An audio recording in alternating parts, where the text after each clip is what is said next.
All right. Here's Emily. Thank you. Okay, I got to put on my glasses, everybody, because I'm kind of blind. So, hi, my name's Emily. Oh, wait, I'm supposed to use the mic. Sorry. Hi, my name's Emily. I'm glad you all came out. I think the whole let's do something on the Instant Pot started several months ago. I know there were some people who said they had an Instant Pot, didn't know what to do with it, it was still in the box, that sort of thing, or just people who said, I don't see what the big deal is. So I was asked to come out and talk about the Instant Pot. I was a little tied up. I live in Winterville and I'm involved with the Marigold Festival, so I had to push my talk off until after the Marigold Festival in May.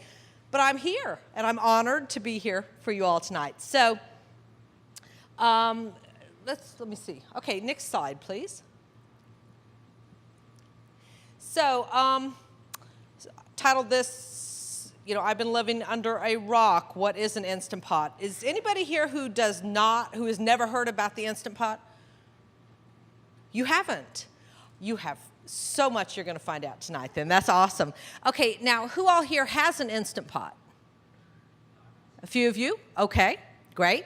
Well, if you don't have one, and by the way, or you might have another electric pressure cooker. We're using Instant Pot. It's like Kleenex. It just means an electric pressure cooker, but there are other brands out there too. And I do not work for Instant Pot. I'm not trying to sell you anything at all, but I really dig it. A little bit about me, I love to cook. I've been cooking since I was 8 years old, and I won't tell you that's decades now. And I don't have a real big kitchen, and I think it would be 4 years this Thanksgiving, it started to become like a hot item, and I thought, well, it sounds kind of neat. I had a stovetop pressure cooker that was really old. I never used that. I thought, but do I really want to invest in another appliance? I don't have a lot of room. But I went ahead. It was a Black Friday Amazon. That's when everybody gets their Instant Pot. They mark them way, way down. And I went ahead and got one because I like to experiment with things. And I absolutely loved it. And I use it quite often. I'll talk in a little bit about some of the advantages of using the Instant Pot or other electric pressure cooker. But I've really enjoyed it. This is a shorter presentation, so we're not going to be cooking a whole lot of things tonight. I've done several presentations where we've cooked like a couple hour thing where we might do a whole dinner, or I've done ones that just do several soups. We've done 4 or 5 different soups or stews. You can make desserts. There's so many things you can do in them. But this is going to be kind of simple. But I made a cheesecake last night in my Instant Pot, and so we will have a little bit of a sample of a dessert today. So to talk a little bit about how pressure cooking works. You probably all know it cooks faster, or you've heard that. And how that happens is that when you've got a device, it could be stovetop or electric, and the lid is sealed, and that creates steam, which creates pressure, which actually raises the boiling point. I know we all remember from science class, water boils at 212 degrees. This can get up to 250 degrees inside the boiling point, which is raising it higher than the regular 212.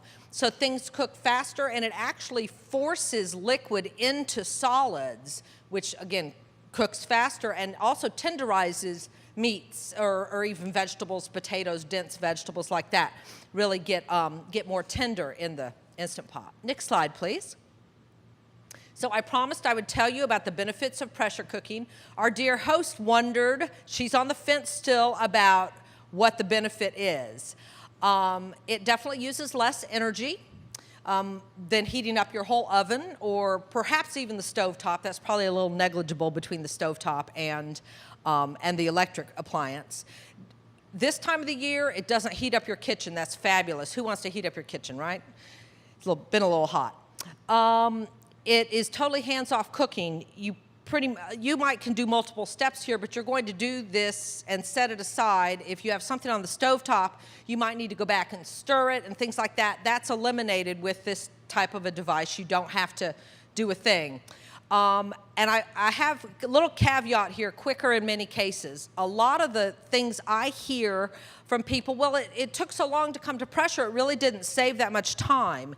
And in a lot of cases, that's true, but once you set it, you walk away and you're not dealing with it. Okay, so maybe it did take a while to get to pressure and then cook, but gosh, you're off doing something else. Maybe you're, taking care of the kids, playing with the kids, watching the news, having a beer, whatever, right? So it really is quicker in combination with the hands-off effect of it. So next slide, please. So I wanted to go over here the buttons, kind of familiarize you with them. So, let me start with the lid because it's on the top. The Instant Pot, and I think all the brands of electric cookers kind of have sounds so you know when it's sealed and such. So, whoops. So, you put the lid on it. Let's see if I can. Couldn't really hear that. When it's sealed, I don't know if you could hear that with the microphone, but it makes a different sound, lets you know that it's sealed. And then you can literally lift this thing because it's sealed. Now, I don't have it on right now, so there's no pressure, and so I can undo the lid, but that's kind of how it works. So on the top, there's this pressure valve. If you have a stovetop cooker, same kind of a deal. That's the little metal thing. If any of your grandmother maybe had one of those, and it's got a metal thing that sits on top. This is the same kind of a deal. So when it's pulled, didn't know I was going to have a microphone. This is a little hard. So when it's pulled forward toward the front, it's unsealed, and so you push it to the back to seal. So to start cooking, you're going to want to push it to the back. Don't do what I have done. Failed to check that, and you're wondering 15 minutes later why the thing hasn't even started coming to pressure, because I had it open. So don't be me. So you just put it on there. There's like little bayonets that it goes on, and then you close it up.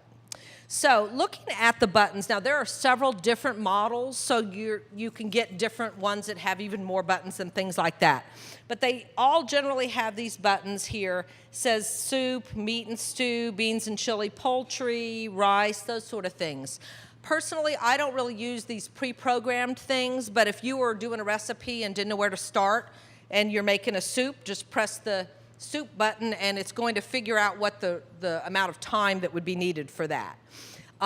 The exception to the pre-programmed would be rice. The rice, it acts as a rice cooker, and it's really, really great. You put in like 2 cups of water to 1 cup of rice and press the rice button, and you're done. And it's makes really nice rice, just like an electric rice cooker would. One of the things that I really like about this is that you can start with saute and then finish with pressure cooking. So for example, maybe you have some onions you want to brown first for your recipe. You have the lid off, and you press saute, and maybe put some butter or some oil in there and put your onions and brown those. Then you could throw, I have a recipe for lemon chicken, and then I'll throw chicken pieces in there and brown them. Then add my liquid, put the lid on, and I don't have 2 pots I have to clean. It's all in one. Speaking of the pot, this is a stainless steel insert that's in it. You have to have this in here. Don't try to cook without that. That'll be a real mess. So, and this you can put in the dishwasher or whatever, and mine's several years old and it still looks pretty good, but that goes in there and it heats up really nicely. So I'll just show you here. If we were to press saute, then you can press the adjust button, which goes, and if you have one, you might not have discovered this.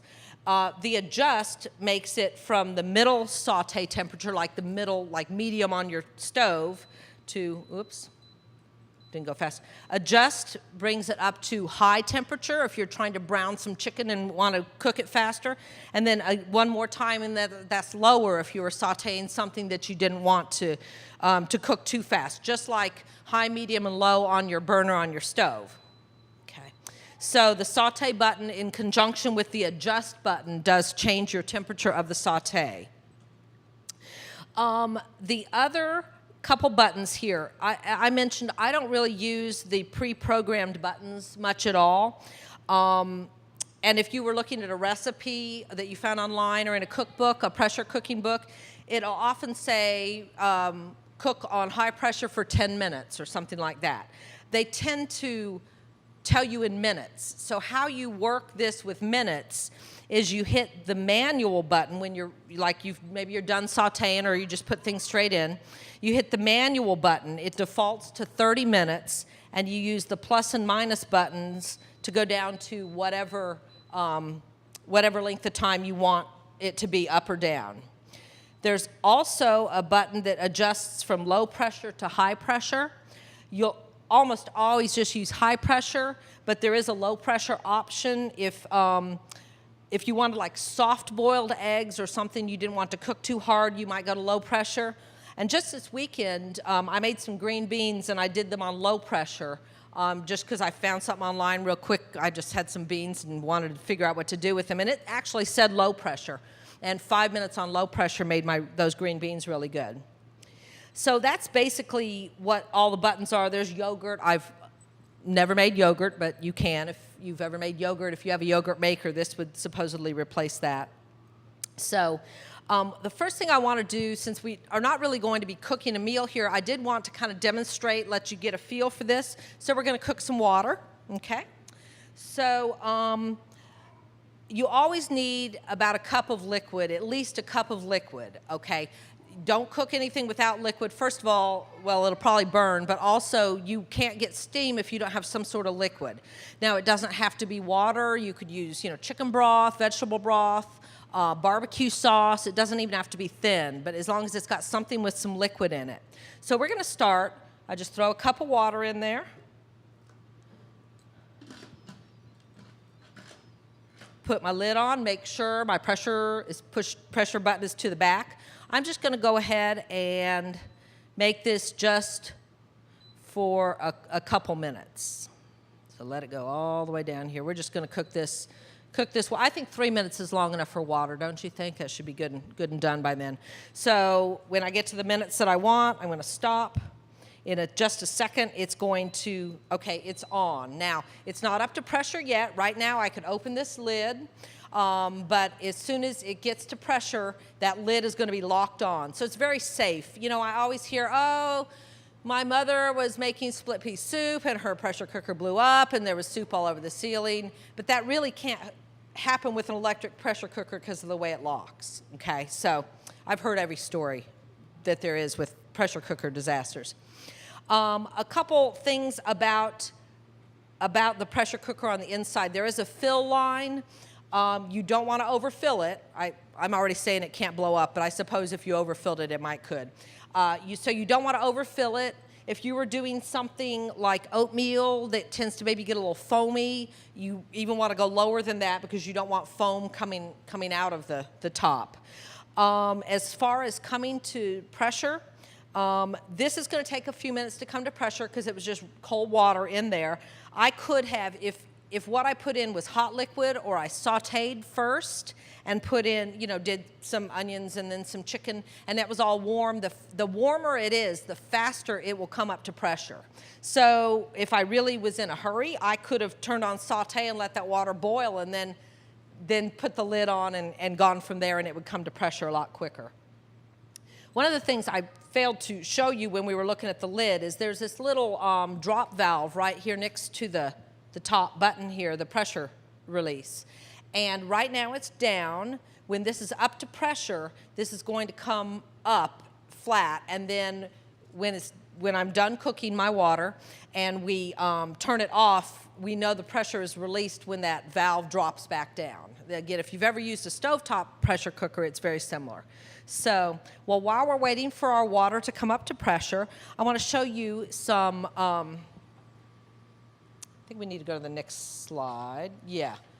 Go ahead to the next slide, and I've already kind of gone over this, so let's go on one more slide to accessorize your Instant Pot. So all this stuff is optional, but the more you do with your Instant Pot, the more different accessories you may want. Now, it's going to come with this little trivet, this little rack. I I sometimes use this, like I sometimes get like pork ribs, like the country style ribs, and I lay them on this and then I pour barbecue sauce. I don't want them like swimming in the liquid, so I'll put this rack in, okay? You probably all have a little steamer at home. You can use this right in there for doing vegetables. I do want to mention, unlike a microwave, you can put metal or glass or plastic, silicone, pretty much anything in here. It's not going to hurt it. Anything that can be boiled will be fine in here. So you can use your little steamer. I made my cheesecake in, you can use a springform pan, but this is just actually a loose bottom pan, okay, because it fits real well. The diameter in here is not super huge, so you probably have some dishes at home that are not going to fit. But you can get slightly smaller pans, and this fits right down in. You could fill, like on the rack, oh, and by the way, I used the rack for my cheesecake as well because when I made the cheesecake, I had to put water in it, right? But then the cheesecake sat on this rack because I didn't want the pan sitting right in the water. It would make soggy cheesecake. You could also, like, put custard cups. I've made puddings and custards, and you just put several custard cups down in there.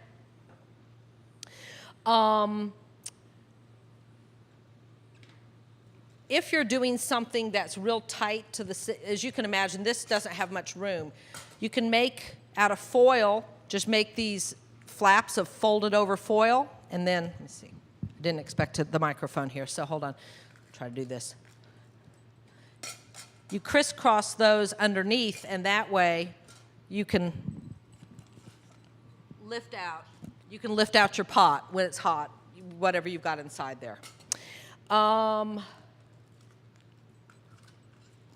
And I brought some extra rings. Now, I usually use just the ring that came with it, but if you did a lot of cooking, like a lot of curries or Indian food or other really aromatic food, some people say that the rings retain some odor sometime, and I should have pointed out the ring. There's a rubber ring inside here. I'll show you that when that gets up here. Oh, look, this has come to pressure. We didn't even notice it, but this valve has come up, and you see this is up to 3 minutes, and this is going to start counting down. In fact, you can't really hear it or see it very much, but there's just a little sound of steam coming out here, and this is going to start counting down from whatever I set it at, and when it gets down to 0, it's going to beep. So anyway, getting back to the rings, you can buy extra rings. Sometimes they're colored, so like you might have, this one is for your savory dishes, and this is for your sweet, because you don't want your custard to taste like Indian food. So you can get different rings if you need to, additional rings. And let's go ahead to the next slide. I want to show you, if you really are into this and want to do like a main dish and rice at the same time. I don't have one of these myself, but they make these stackable pots. Get out of the way over here. So you can see they stack in there, and so you could be doing 2 distinct dishes at the same time. Generally, that might be a rice and your entree in there. So let me see how this is doing here. Okay, we're down to 2 minutes. Now you can start to see, whoops, there's a little bit of steam coming out of here. Okay, let's go on to the next slide, please. Okay, so I'm a little ahead of myself, but here, this is going to be done in just 2 minutes. And then we will go ahead and go over the 2 different pressure releases. So when you're reading recipes, it's almost like they've got their own language for the Instant Pot. And you will see, oftentimes in recipes, they don't really say, somebody will talk about NPR, and it's not the radio station, stands for natural pressure release, or they'll say QR. So what these 2 things mean, natural pressure release is when it's done cooking, you let the pressure release naturally. I guess that's what the name says. Versus quick release, where when it's done, you're going to open the valve and release the rest of the steam out of it. Natural pressure release is really good for things that might need to get more tender, like meats and things like that, or to an extent stews and soups. You cook it for the amount of time, and then you do natural pressure release, and it continues to cook a little bit, but cook slower and just really makes meats tender. Quick release you use when you are doing maybe vegetables. You don't want them to overcook and turn to mush. So when your time's up, you just hit the valve and release that pressure real quickly. Sometimes it's a hybrid. You see this a lot of times in recipes. Oh, hold on, our water's done. Okay, so that, I don't know if you can hear that beeping. So it got down to 0. This is another nice thing when you're, chasing the kids around, like Dad over here is doing. This starts counting up, so you know how long this has been off, which is kind of good to know. Especially if you're, the timing of this, a hybrid. Your recipe may say, do natural pressure release for 5 minutes and then quick release the rest of the way. So this little timer counting up, it's still on 0, but it'll count up and let you know when, how many minutes since you've been done. But so we could sit here, and this might take maybe 5 minutes or so because it's just a little bit of water to natural pressure release. The length of time to do natural pressure release is going to be related to the volume in here as well as how long it cooked. Like a big chunk of meat is going to take longer to natural pressure release than a little piece of chicken. So anyway, but we're going to go ahead and quick release this. So if you want to do a quick release, let's say my recipe for water said natural pressure release for 1 minute and then quick release, because it's a really interesting recipe. So we're going to just, don't put your face over this, kids, okay? Don't put your face over this. And you're going to press that. Now, if this had cooked for a long time, that might be a couple minutes of steam. In this case, it was pretty hard. Let me reclose that. This is locked tight because it's not done releasing, okay? But once this is done releasing, this little pin here is going to drop, and then we'll be able to open it. Now I can start to open, and it makes a sound, and then I can open it. And, that water smells delicious water, delicious water. Oh, wait. Have you noticed how you set the lid on this since you have one? Have you noticed this is what you can do to the lid? I know they don't tell you that, and it blows your mind when you discover this is what you do with your lid, people. You can go either side. It's so awesome. You got your money's worth just out of that one tip, didn't you? You did, yes. So you put, seriously, when I discovered that. Well, that's right, and it's got liquid in it and everything like that. So yeah, this is pretty fabulous, right? This is that ring I was talking about. This one is just a clear colored ring, and it can pull out for cleaning, but you definitely can get other rings if you feel like, you're doing such strongly flavored food that you don't want that smell to permeate into other things. Okay, so there we did kind of a hybrid. Oh, and by the way, there's an off button here as well. When I hit the cancel, it's going to completely turn it off. I lose my count up, but that also completely cuts the power, and so it technically will release the pressure maybe a little bit faster if you just completely shut that off, but then you lose your timer. So, okay, let's go ahead to the next slide, please. So, I wanted to talk about the different things you could cook in your pressure cooker. First of all, anything you could do in a slow cooker would generally work really well in here. It's the same concept. You've got some liquid in there and that sort of thing. And in many cases on a slow cooker, you are wanting to tenderize some, long cooking, a pork roast or something like that. So you could generally take any slow cooker recipe, and it would probably be very successful without much modification. The one difference is that you will end up with more liquid than you started with in this because of the steam and the pressure. So you might, if you're doing your own thing, creating your own recipe, you might cut down a little bit on the water. Soups and stews are fabulous in this. I use it in the winter all the time because we just do soups all the time. It's just, it makes them quick. You end up with a really long simmered flavor in a very short amount of time. So, and if you're doing a stew, a beef stew or something, or I do chili with beef stew meat, it makes it super tender very quick. Like I can do a pot of chili with stew meat, 10 minutes, and it's done. Meats in general, I mentioned how pressure forces water into it, so it tenderizes. So your pork shoulder, throw that in there with a bottle of barbecue sauce, and you've got pseudo barbecue really quickly. Now, I will say, you put a whole pork shoulder in there, it may take 90 minutes, but that's something that was going to take you hours in the oven or on the barbecue grill or on your smoker. Chicken is super, super fast, either bone-in or boneless. The chicken, I'll do like chicken thighs. I brown them to brown the skin a little bit first, and then it's like 8 minutes, and they're done in a sauce. You can also do frozen meat from frozen, particularly like boneless chicken from frozen. You don't have to thaw it, you just put it right in there. Now, you're not going to saute that because there's too much liquid in that frozen, but you can put frozen meat right in here and turn it on. It's just going to take a little longer. It's going to take a little longer to come up to pressure and take a little longer to cook, obviously, because it's frozen solid. But hey, that's great. If you forgot to thaw anything out for dinner, you could probably still do it in here. I mentioned rice. This is a great rice cooker, and it doesn't stick. I'm always bad with rice that it sticks to the bottom of the pan on the stovetop, and that doesn't happen in here. I mentioned frozen foods. You don't need to thaw. You can do frozen vegetables in here very quickly as well.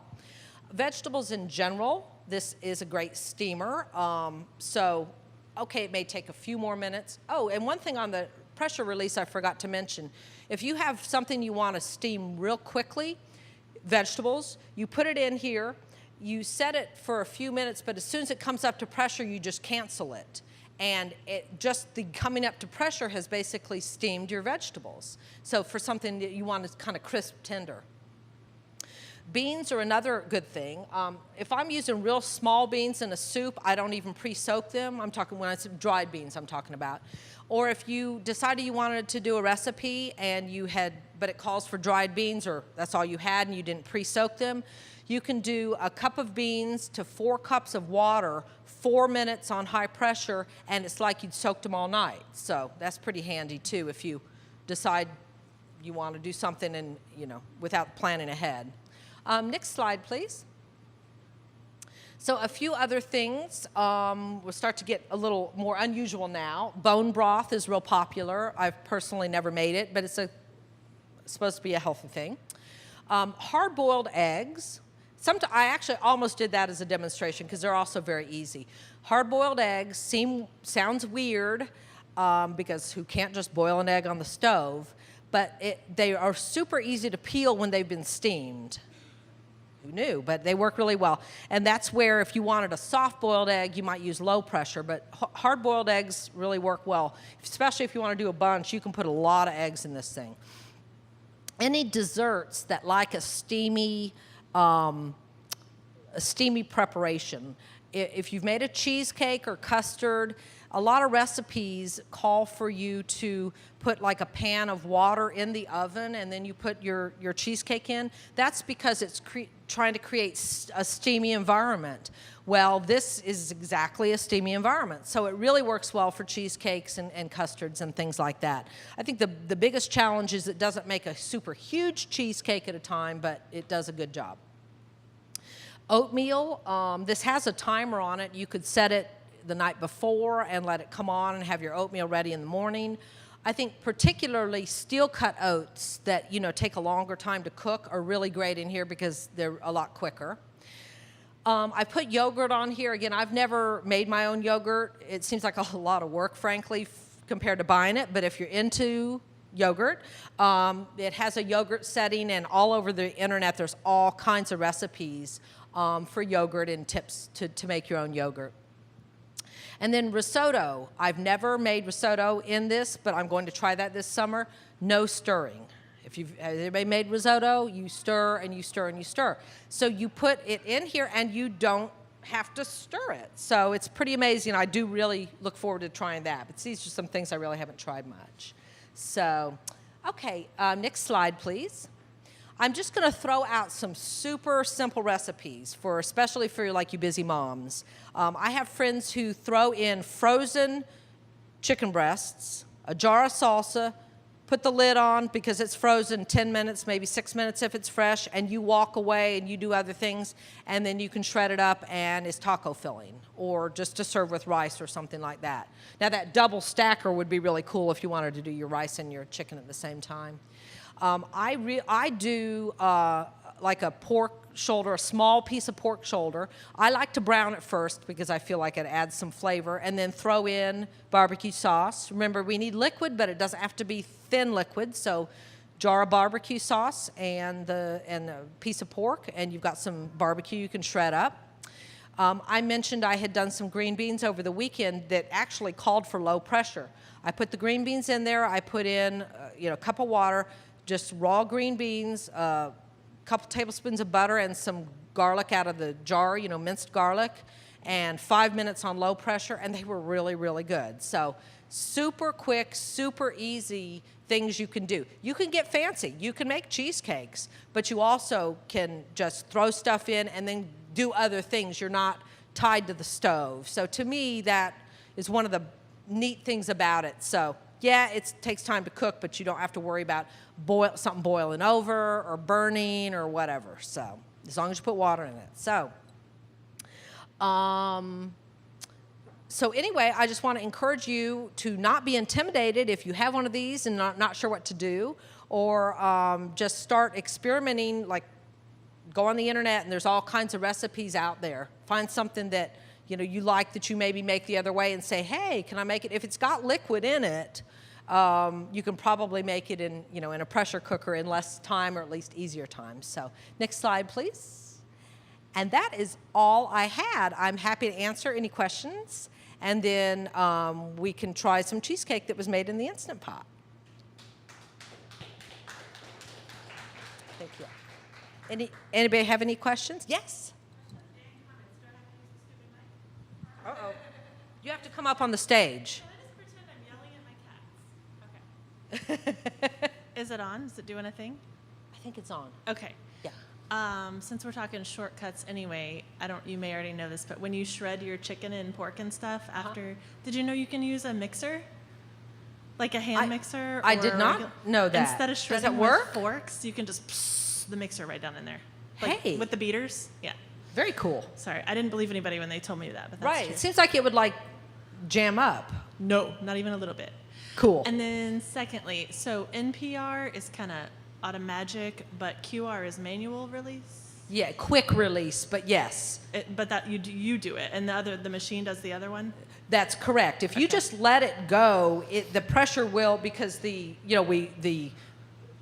power has dropped. I mean, in other words, it's not continuing. It's like turning off the burner on the stove. So the temperature will drop and the pressure will drop with the temperature until the point that the pressure is completely released, and the little knob up here will have dropped down. Can you see it's dropped now? Yeah. It's flush when it's full pressure, and then it drops. But then the quick release is what we did there, where we just open it up and force the thing to drop pressure. Okay. Mm-hmm. And then did you ever use the old school pressure cookers? I have. I had one, and it was actually pretty old, and I knew that the seal was probably not real new. Okay. So, I used it. I was not comfortable with it, quite frankly. Sure. Partly mine was older. They do make modern day stovetop pressure cookers. And I have one I've never used. And so my next question was, if there are at least a bajillion recipes for Instant Pot now, how do I convert Instant Pot recipes for that second-gen pressure cooker that's not as scary as my mom's? You don't really have to do a whole lot. Realize that, let me say one thing about the stovetop ones. What you do need to do is, because you're using the burner on your stove, you need to, once it comes up to pressure, you got to adjust your stove to be getting, so it's jiggling, that the pressure thing is jiggling, or whatever the instruction book says, because you want to keep it kind of steady. Never used it. Right? Okay. Not at all. Okay.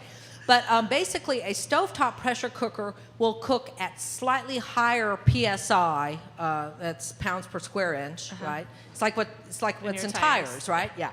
So it cooks slightly higher. I think this is about 13 PSI, and a stovetop pressure cooker is usually about 15 PSI. So you can use the same recipe. It may take just a few minutes less time. Okay. Okay. So you might start a little less. It kind of depends on what you're doing. If you're doing a soup or a stew, I mean, how bad can it be, right? But vegetables, you wouldn't want to turn to mush. So adjust the time, but not the liquid amounts? Correct. It's still conceptually, it still needs, liquid, because it's got to have liquid to create steam. Right. So, and if you did something and took the lid off and it wasn't done to your liking on either type of pressure cooker, just put the lid back on. It's going to come right back up to pressure. Sure. Thank you. Thank you. Yes. How much do they generally cost? Well, let me see if I can recall. I would say that this is probably regular price on Amazon. This particular model, this is like the middle of the road. Probably about $100, but at Black Friday after Thanksgiving, they're going to mark this down to about $60. So the key is, I think they were on sale last week. I saw as well. I don't sit around lurking, but I saw it on a newsletter I get, an Instant Pot newsletter. I don't sit around watching the price all the time. And I think they dropped down to like $59 one day last week. So, pretty reasonable. I tell you, I was really on the fence. Did I need this, even though the cost wasn't that much? But I'm glad I did. I really enjoy it. My husband can testify. I use it a lot, and I just, like last night, I was doing the cheesecake. It was the night before, because I only have one. I could only do one thing at a time. I was doing something the night before. I needed to do something, so I just threw in some chicken and some tomatillo sauce out of the freezer from last summer that I had made, some salsa, and just let it go, and then did my thing, whatever I was doing. I was probably working on this presentation. I don't know, something like that. But, it allowed me to just do that and then go off and do my other thing. So, okay. Any other questions? So regarding the seals, Yes. do you have to get it from Instant Pot, or do you know? Does it matter? Can you take off-brand seals? Because I do have that issue that my lid smells like the curries. And Yes. Because even if you try to wash them, Right. I don't think these are actual Instant Pot brand. I got them off of Amazon, and But you never had an issue with it. I haven't. No, actually, I read these. These are Instant Pot brand, but there's a whole secondary market that's sprung up, and I doubt it would be. I think it would not be hard to mill this, exactly Right. the same. I wouldn't think. The worst case scenario would be that it wouldn't ever seal because this not piece come was up to not pressure. was not right. Was not the right thickness or something. But you would know that pretty quickly because it would never work. One thing they say on the seals is, because you can take it completely off the Yes. lid, right? That if you hang it in the sunlight, that will get some of the smell out. To me, Okay. I don't have a clothesline. I'm not going to go hang my thing in there. So, like I said, I got 2 of these. I really don't have a problem, but I'm kind of like an accessory junkie. So I got these, but if this one ever went funky, I would just have another one to use. And then again, the idea is they come in different colors if you're going to do different things. Okay. Oh, let me also say this. Don't can in this. This is not a pressure canner. If any of you pressure canners, it's not a canner. Forgot to say that. Did you have a question? It was her question. Is that that's it?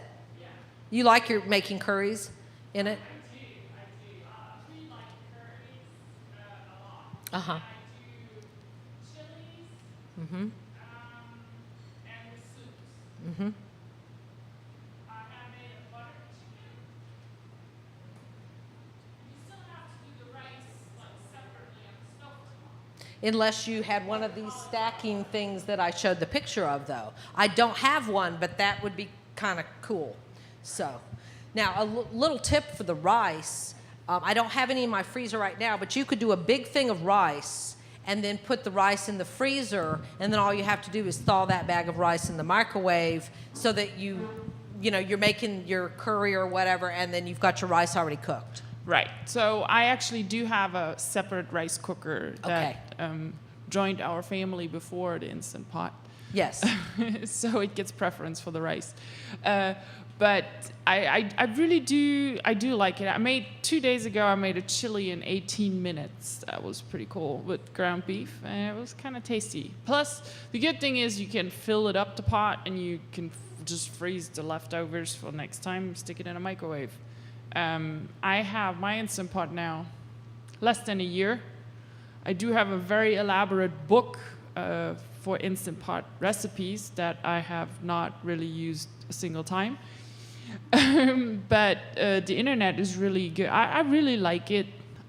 Like she was mentioning earlier, I'm a little bit on the fence about, because you still use that pot. You still have to saute your onions. You do it all in one pot. And I naturally make a lot of one-pot dishes. Everything I cook is like, take a pan, put onions, meat in it, put vegetables, everything in one pan so that I have only one thing to clean. Which is kind of the same thing with the Instant Pot. But chicken, beef, it gets really, really tender. Like, you can't really get it in a pan. It's really soft. It falls apart, and it's fast. So yes. But it's an expensive pot, so wait till Thanksgiving or a special. Other than that, I can highly recommend it. I do like it. Great. Yeah, I'm pleased too, but you're right. Wait till it goes on sale, because it always goes on sale. Yeah. All right. Well, thank you so much, Emily. I Thank think you. we're all curious how that cheesecake tastes. I know I am. I'm pretty sure a lot of people here want to try that. We do love cheesecake at home, and I'm terrible at making them. Yeah, I do use, for something like that, I use a specific recipe for the Instant Pot. I'm not just going to use any old cheesecake recipe. Maybe I could, but I just, there's one that's called, it's on, I think the website is Pressure Cooking Today, and they call it New York Style Cheesecake number 17, because apparently they tried 16 different, recipes first, and then so it's called number 17. So just Google cheesecake number 17, and you'll come up with the recipe if you want it. It's specifically for the Instant Pot. So we can Google cheesecake New York style number 17. Yeah, just even cheesecake number 17 is going to get it, because Cool. it's such a popular appliance now. Everything is geared toward it, so. I do wonder how 16 tasted. I hope that 16 was almost as good and 1 was the really sucky one. I don't know, though. All right. Well, anyway, thank you very, very much for the presentation. I really appreciate it.